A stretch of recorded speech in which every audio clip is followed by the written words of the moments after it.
So the goal of today's lecture is to eliminate 98% of your stress as an entrepreneur. And I'm going to just give you some context of what I've done, and you can use that to decide whether or not I'm qualified to talk about this stuff. So first of all, the methods in this lecture is extremely praised by the people, the top entrepreneurs, people like Daniel H. Pink. If you know him, he's a very famous author that made the book named Drive, the book on motivation. And I've used these methods myself as an entrepreneur for more than a year. I've practiced them, used them, and built a business while almost having no stress.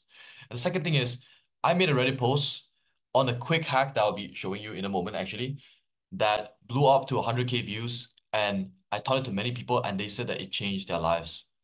And the last thing is, we have nothing to sell anyone. We do not sell paid courses, paid communities, or any of that bullshit, but we only make our money through coaching entrepreneurs like you who are making at least $3,000 a month by increasing you guys' performance to the next level so you guys can make even more money. So let's get to the quick hack so that I can prove to you that I'm legit.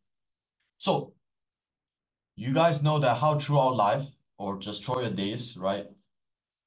8 a.m. to 12 p.m. to 6 p.m., right? Throughout the days, this is your day. And throughout the days, you will notice that sometimes you'll be like, oh, I have an idea about the business. Oh, I made a promise to my mom that I'm going to eat lunch with her tomorrow or something. Oh, I need to finish this project. Oh, I need to go grab the parcel. Oh, I need to get my new underwear from this store. Oh, I need to get my baby to get feed or some shit like that. So throughout the days, you will always have thoughts like this. And this is literally one of the main causes and the main reasons why our stress levels are so dang high as an entrepreneur. Is because we have so much responsibilities and so much things that we need to remember and keep track of that our stress levels are just extremely high. And you know why? It's because we're trying to remember all of this in our brain. But you're probably not like that. You're probably more smarter. You probably write them on a piece of paper. But right now, the problem is your papers are all over the place. Sometimes you write it here, sometimes you write it on a project management software, sometimes you write it on TickTick, on Asana, or ClickUp. But they're all over the place. There is no one place that's all in one. And that's why the point of this, and let's just introduce, the inbox. This has changed many people's lives, and it changed my life. This has truly has kept my stress levels to very low percentage because now, whenever I make a promise, whenever I say I'm gonna do what I'm gonna say, it will be inside the inbox. Because think about it, everything that you need to remember, everything that you need to try, all the commitments you've made, all the promises you made, are all going to be fulfilled now because they're all on a second brain. They're all on an external system and all in one, just one single external system where it has everything that you needed to remember, but they're all now in the inbox. And it's extremely useful because now you have everything all in the inbox. So your stress levels will literally just be destroyed because now you have two choices. Number one, you can check them every single day at a fixed time. Usually, like right after work, you can check them. You check all your comments all at once for like 30 minutes and clear them all out at that time. So you will notice that all your stuff that you need to try, all the projects, tasks, all that, all in one. But I would recommend you to do number two, doom scrolling. Doom scrolling on your inbox. It means anytime you're free, 1 p.m., 2 p.m., 3 p.m., or evening, whatever, you just doom scroll. You just kind of scroll your inbox like, oh, I needed to do this. I need to get my baby the pants. I need to get my kid this. I need to go to my kid's project for this. Or any of that stuff. Doesn't matter. So I would recommend you to do number two, doom scrolling. So just this one quick hack will prove that I'm legit because this is extremely potent. Once you have this, it would literally kill a lot of the stress that you're having right now, a lot of the stress issues you're having right now. So let's actually move to the real methodology, to the actual start. So let's go. Stage number one. All right, stage number one, capturing. So the goal of this, the problem we're trying to solve here is that right now, most of the things around you is very messy. So for example, right now you have a bunch of papers all over the place. There's some stuff that you need to change, but you're procrastinating on it, or there's some stuff that are just not supposed to be where it's supposed to be. And these things they build up. They make you. It's like being clogged. You know the toilet when it's clogged, it can't move. This is literally happening to your brain right now. You don't even want to think about it because it's like every time you pass through it, that object, for example, your water bottle is in the toilet for some reason, and every time you go in there, the water bottle is signaling to your brain like, do something about me, do something about me, do something about me. And it just messes up with your brain and it just increases stress because it's still subconscious there and it drains your willpower as well. So the whole point of capturing is to capture everything, all of that stuff. We call it stuff, things that don't make any sense, things that has no actions, or things that have actions but you don't know what to do with them. So all of that will be solved in number one, capturing. This is the goal. So your action step right now, right, is to right now your physical, or at least after this lecture, your physical and your digital environment. I want you to go around and look for things that has caught your attention and has a potential action tied to it. So let me explain this a bit more further. A potential action tied to it. So what that means is things that are not supposed to be where it is, like the example I gave just now.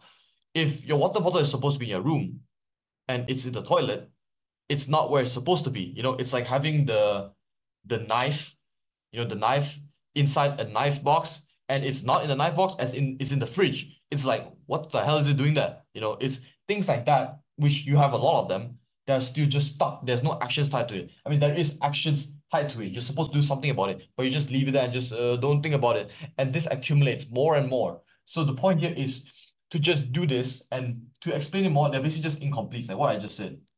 They're basically incomplete. They're not where they're supposed to be. They're not like right now, your pencil, for example. Right now, your laptop is where it's supposed to be. You're working on it. You're watching this. This is where you're supposed to be. This is where it's supposed to be. It's completed. But these are incomplete. These are things that are just there, but there's something to do with it, but you don't do anything about it. There's still more thinking to do. So now you might be asking, what are the things am I supposed to keep? What is supposed to stay where it is? So things that are supposed to stay where it is basically just gears and tools. And I can give you some examples like, stationaries, decoration, manuals, pencil, pen, things that you basically use all the time, like clothes, is your gear. Just something you use every day. You don't need to do anything about it.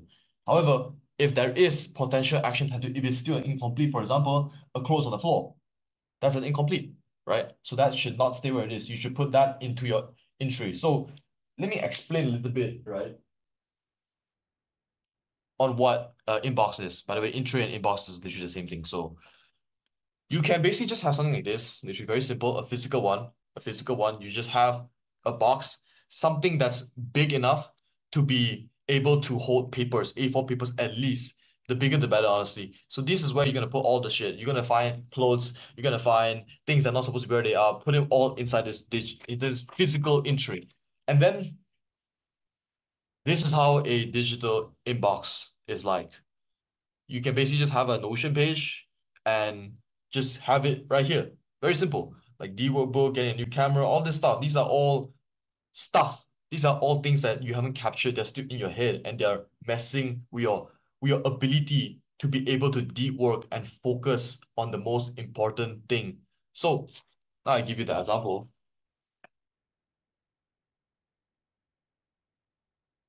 So you might be asking like, where do you start capturing? Very simple. You just start capturing wherever you are right now. You're probably at your desktop. You capture from there and you move around to a new room, to a new area, to a new table, to a new floor, the walls, anything. Doesn't matter until you clear out everything in the physical and digital environment.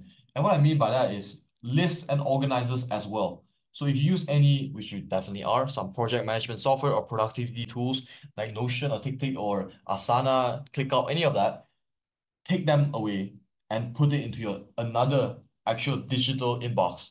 So you basically, let's say you use TickTick, or at least you're gonna be using TickTick now. Put everything in your list, any physical inbox, I mean, any physical to-dos, any of that notebooks, put them or print them out if you want, if you need to, like digitally, and then put them into the entry, put it into the inbox so that if you're able to actually capture everything all in one place. Because right now, we want to laser focus on capturing. We don't want to organize anything yet. We don't want to start like, oh, I need to do this, I need that. No, put everything in one place so we can get rid of this fast enough. And there is a checklist for this. So don't worry, it may be a bit confusing here and there because this methodology is damn confusing, but I'm trying to make it as simple as I can and basing it on for entrepreneurs just like myself. So, all right, that is all for stage number one. Checklist will be very useful for this, but Let's move to stage number 2. So the problem is now solved to capture all the stuff and putting it in one place. So now, clarifying is stage number 2. So just now we've placed all the stuff, all the incompletes in one place. So now they still don't make any sense. Now the only difference between you just now and now is that fact that now everything that's been random and just incomplete is now all in one place. Okay, so now what do you do about it?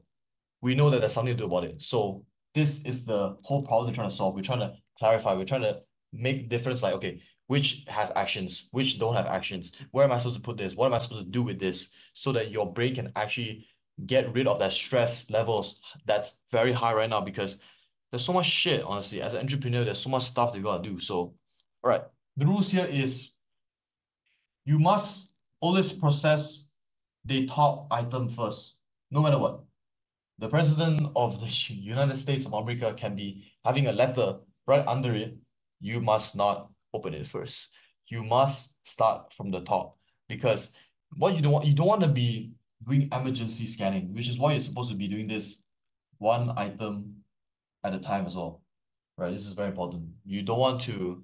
The reason why you need to do one item at a time, and why not you can just look at anything that's interesting and just look at it, and just take it and just keep doing that. It's because of decision fatigue. You guys already know this, right?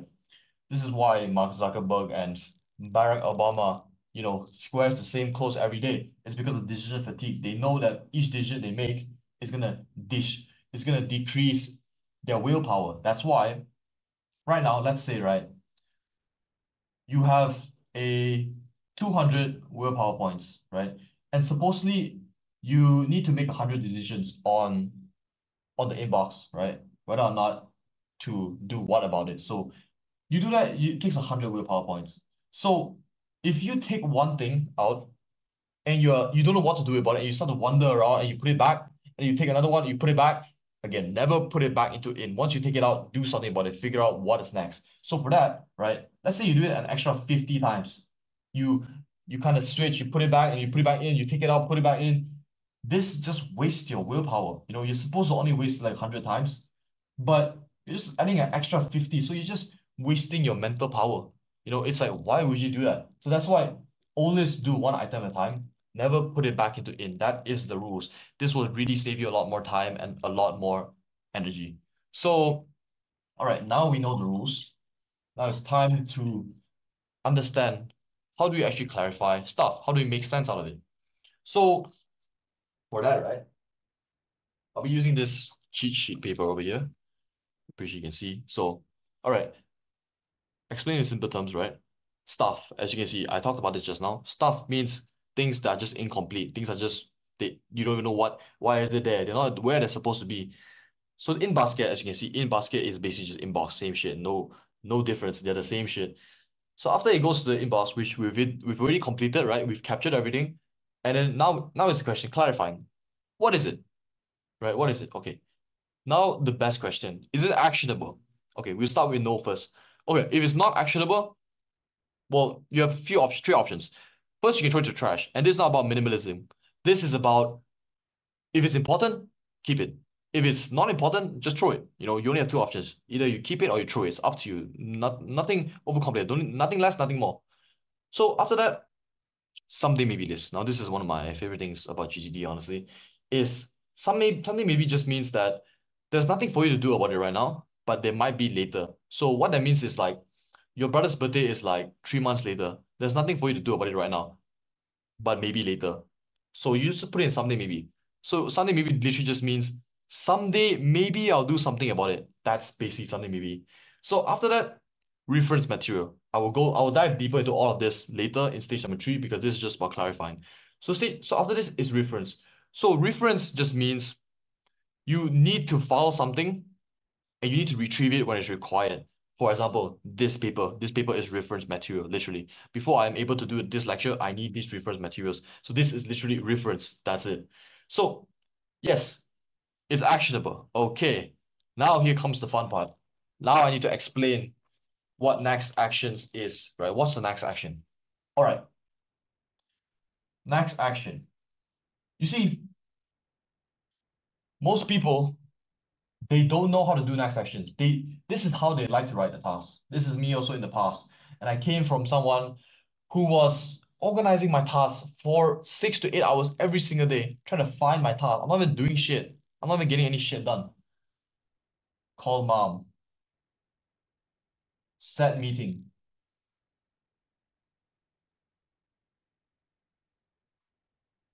If you are rushing your day, right? If you're rushing your day and you're coming back from work, or at least you're going all over the place and you're busy, and you see this in your task list,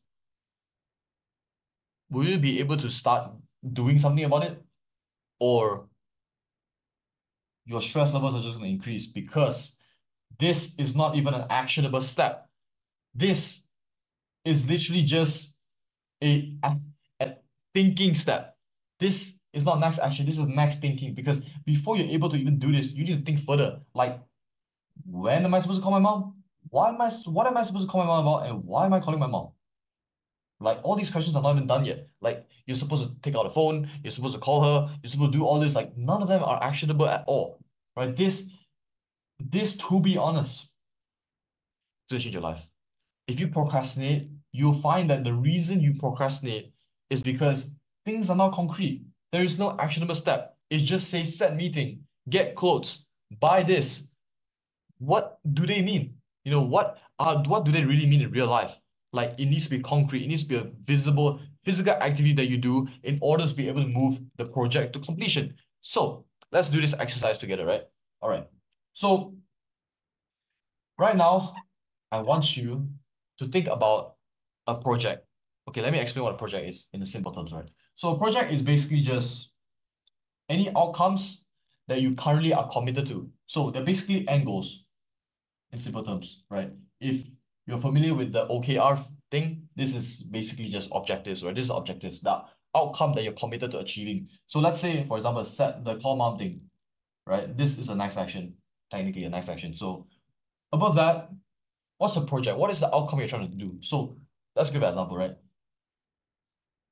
An example project of this would be like, okay, the outcome I'm trying to get is get my mom to go on holiday to Japan at 7 May, right? As simple as that, right? Get my mom to get on a holiday to Japan at 7 May, right? This is the project. This is the outcome I'm trying to get. This is why I want to call my mom in the first place. So let's break it down. So right now, I want you to think of a project that you have right now in your head that you've been procrastinating on. The project that you're just like, oh, I don't want to do this. I don't even want to think about it. Don't worry, I'm not gonna tell you to do it right now. I'm just gonna tell you to just follow this exercise. Just try once. Your stress levels is gonna start. You're gonna start to feel a decrease in stress levels automatically. So, all right. So, what's the actionable steps I can do in order to make this project be completed? So the first thing I'll have to do is, okay, I definitely have to call my mom, right? Call mom and call mom about Japan trip at 7 May. You can see that it's so much more concrete. Next step, book an Emirates flight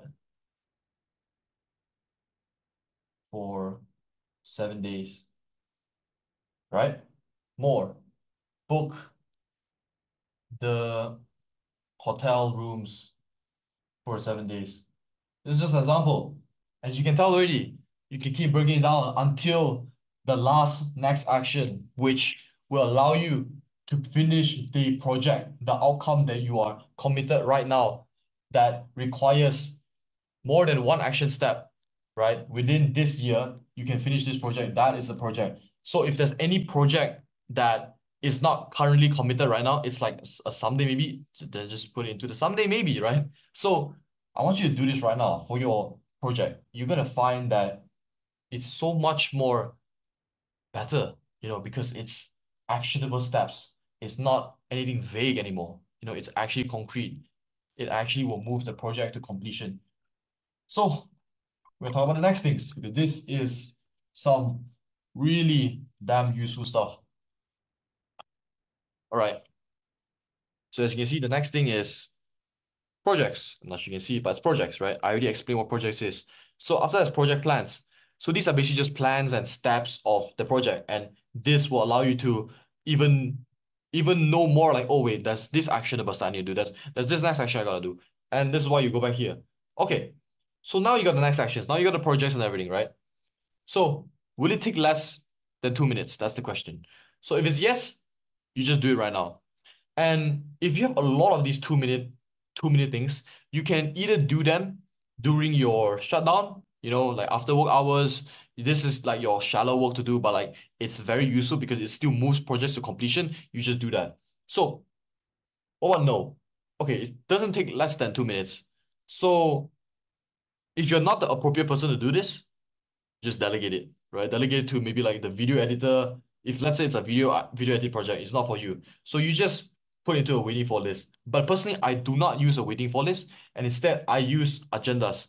So in simple terms, agendas is basically just a group it's just a list of things that I want to talk about to that person. So that's why I'll put, let's say my video editor is called Josh. So for Josh, I'll have an agendas list for him or my TikTok or any list of organizers. And from there, I will put down video editing project. So I would maybe email him already like, yo, Josh, I want this done by this time. So in the agendas list, I will write down the time, the date, like, okay, by 17 May, he must finish the project. And then when I do meet him, I can ask him, yo, how's the project going? While clicking the agenda. This is why I don't do waiting for, because I don't have that much things to wait on. All right. So let's say you are the correct person, right? You need to do this. So you defer it. So calendar or next actions. So calendar is what I personally do not use. Instead, I just use reminders because this calendar is for tasks that you must complete by that day, by that date and that time. And that's why I don't use calendar personally. I just use reminders. So I will not talk much about it. So next actions, right? To do as soon as I can. This is going to be based on context. And I will explain to you all of it now in stage number 3 because it's extremely pretty complicated to talk about this.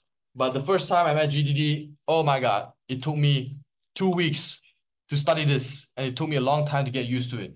So, all right, stage number 3, organizing.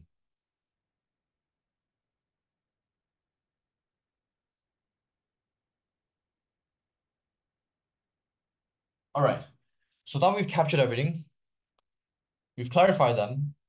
Now, we need to actually organize them. We need to actually place them in the places they're supposed to be. We're supposed to put reference material in reference materials list. We should put something maybe into something. We put projects in projects list. We put next action to next action list. So let's explain all of this. It's going to get quite heavy in theory and all this stuff, but we're going to put all this in practice. Don't worry about it. So first of all, obviously, you need to have an organizer, right?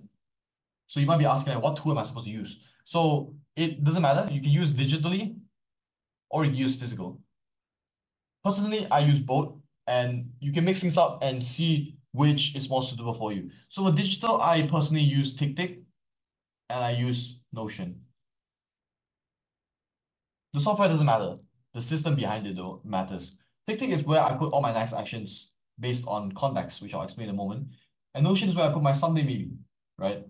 Soon I will move all of this to TickTick because it's a bit annoying to have two softwares. Physical, I use a physical notebook, oh, an A5 physical notebook, where I basically just, have this over here, an A5 physical notebook. This is where I write my next actions for deep work. This is where I do the serious work that takes like 2-3 hours in order to complete and finish them. So it's up to you. You can use a planner if you want for next actions or your agendas list or whatever. It's up to you based on which is easier for you on what kind of context. And what that means is like if you feel like you keep forgetting on your physical notebook, you keep forgetting to like do your next actions, put it to digital. If you keep forgetting digital, put it to physical, things like that. Just do that. So, all right, now we got the organized out of the way. Now we know what we can use. Let's move to basic categories, right? So, next action list. Okay, this is where the important part comes in. This is where you actually do the actionable steps, right? All right. What I found and what David Allen has found In order for you to complete actionable steps efficiently, fast, is based on context. What kind of context? Based on the tool that you currently have, based on the location that you're currently at, and based on the situation that you're currently at. So what does this mean? If you were outside and you only have your phone, and in your task list, in your next actions list, there is a task that requires a PC, and there's a task that requires a tablet, and there's a task that requires you to be at home to do it. But you're outside. How are you supposed to do them? This is how most people group their tasks. This is what I personally did in the past. I used to group all this bullshit all at once. And when I do go back to the next action list, I get fatigued. I'm like, there's no phone to me around, there's no PC, and I get stressed for absolutely no reasons, which is why, based on context, your next action list would have multiple based on different contexts. So the most common context I will use, most common categories you can say, is a PC. This is where you group all your PC work over here, or at home. This is where you do anything that requires to be at home to be done at home. Or it could be, you can be very creative with this because you need to really think like, when and where, under what circumstances do I need to be able to finish this task, right? You just think about that, like a PC at home, like you need a phone at phone, maybe no internet, any of that. Or personally, this is what I use a lot, and I think this will be very useful for you guys. Agendas list. Boys, I'm back. Some technical error just now, but let's continue where we stopped, right? Agendas. So as I explained just now already, agendas list is basically just a list of things that you want to and need to talk to a person about. It could be your mom, it could be your dad, it could be a staff, it could be a friend. Anyone that you commonly interact with, like basically. So this agenda is actually very useful because I find that when I have an agendas list before I meet the person, I know exactly what to say and I don't forget, because when you're talking to someone, you always forget what you need to say, right? Another option, another common category would be calls list. This is calling the bank, calling the stars, calling the assistant, all that stuff. And common categories, you must learn to personalize this for your own context, because the methods here is all very universal. Anyone can use them, but it's different for everyone. So personalize it to yourself. Really think about what kind of context will you be in commonly and use and create a category for that next action list, right? All right. So now let's move to reference material. This is extremely important. It is some of the most hard thing to do, honestly, is I personally do not have a physical reference filing, so I will not talk about that, but I do have digitally, but the rules are pretty much the same. So here are the rules. There is two levels when it comes to organizing reference materials, right? So the first level of organization is basically major topics and categories, and you want to make it as broad as possible. So what that means is major topics and major categories is basically this, right? You'll be see here, books, intellectualism, notion, template, A to Z. That's it. That's the first level of organization. It means that once you open the files app, this is the first thing that you see. That's the first level of organization. And the second level of organization is basically an A to Z alpha format, right? The reason why A to Z alpha format is because of general reference filing system. Because you want to be able to suddenly get a file on the web, like a recording from Zoom, and you know exactly where to put it. Because that's why it's A to Z alpha format. It means every folder A, B, C, D, all the way until Z. Just like what you see over here, A to Z. And you might be wondering what's the recordings thing folder over there. So what I personally do is that I don't like clicking much, and you don't like clicking much either. That's why if you see something that's more common, like recordings keep appearing, just create a recordings folder, and that's it, and put it beside the R so that you can still use this as reference filing. That's like general reference information. Like let's say there's something that's like, I don't know, you got a folder that's called rubbish or something. You put that rubbish inside R because it starts with the R. That's what general reference filing is. It means any files out of nowhere that pops out of nowhere, like calendar stuff, part of intellectualism, you enter intellectualism, which is your company name, and then from there, you put it inside calendar stuff. whatever is named. That's basically just the reference filing. It's pretty complicated and it's pretty damn hard to get used to, but it's better than piling things up, and making yourself be extremely cluttery in the physical or the digital reference filing system. So after that, we have the projects list, right? Projects list, I've already explained it, so I'm just gonna go a bit more detail. As you guys already know, it's basically all the outcomes, all the end results that you're committed to right now within a year, and things that you're actually committed to right now. So this is how a projects list looks like, right? In my thinking, I have a personal category and a professional category, and I would suggest you to do the same too, to have a category of personal and professional, so that it's easier for you to see the projects list, right? So a project list is basically just an open loop, just a whole list of things you're committed to, and that's all. There's no actions on that. The actions are in the next action list, all right? So now let's move to the next thing. The someday maybe, I'm gonna go a bit more detail. As I already said, it just means nothing to do right now, but maybe later. So for that, you can break things down. You can have categories inside the someday maybe list and just call things like, skills to learn. You might want to learn some skills one day. Hobbies to take. Projects that you may be willing to look for. Research stuff, books. You can create your own category where you see things like more coming out, like, or even places to visit, things like that. This is where a lot of the most creative things will pop out of nowhere. The skills that you wanted to learn, the projects you wanted to take, these are the things that will grow your business. These are the things that make your business creative, because you're gonna have a lot of ideas in your head, but most of them are lost because you don't track them, you don't write them somewhere, or maybe you do write them somewhere, but they disappear because they're not stored in one place. So finally, woo, stage 3 is done. This is a long ass guy, but let's finally move to stage number 4.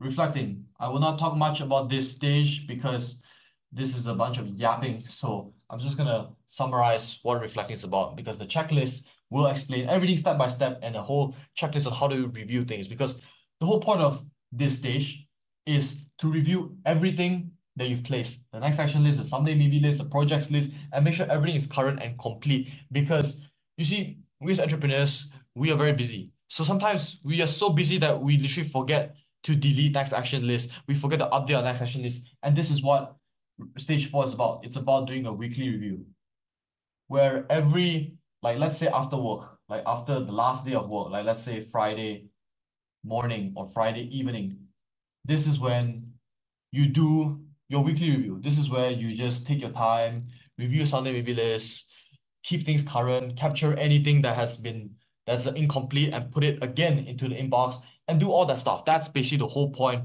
of reflecting. And it's extremely important because if you don't reflect, you won't be able to see the big picture view. Because right now, if you're only in next action and you never do weekly review, you'll be extremely tunneled and you won't exactly have a fixed date in order for you to get back on track, right? This is just a big picture view thing.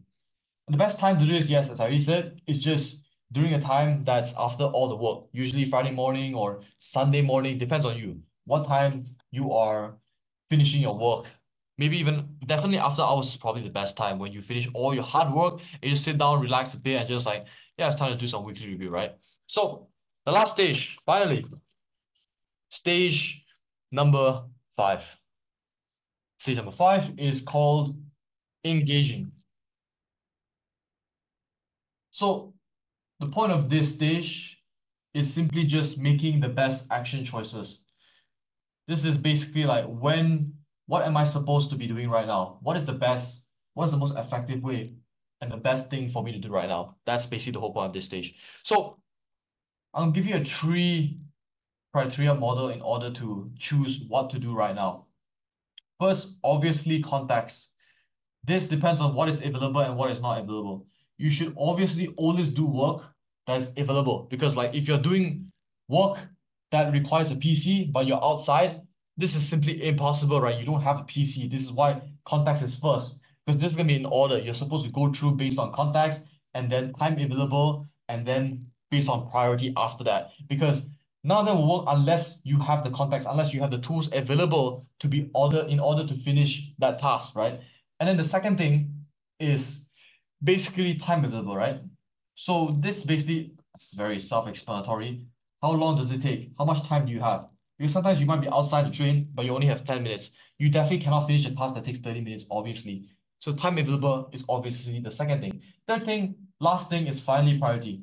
Out of all the things that I have to do after seeing contacts and seeing time available, what is the most important thing for me to do right now? And that's basically it, right? That's basically the whole methodology. And I hope you guys have learned something. Don't worry, please get a checklist. The checklist is extremely important. It will make things much more clear when you actually apply everything. A quick CTA, click the first link in the description below right now to book a free coaching call with us where we can help you increase your performance so that you can make more money. And no, we're only accepting 3 entrepreneurs who are making at least $3,000 a month because after that, doors close. And the only reason we're doing that is because we want to give our fullest gifts to these 3 entrepreneurs and really thank them and really focus on them and really take care of them and personalize everything towards them. Sure, we could take more and get more money, but the point is here that we want to give you our fullest gifts. We want to make sure that you get the absolute greatest service of all time from us. So yeah, I hope you guys have learned something. Get that checklist in the pinned comment section, and I'll see you guys in the next lecture.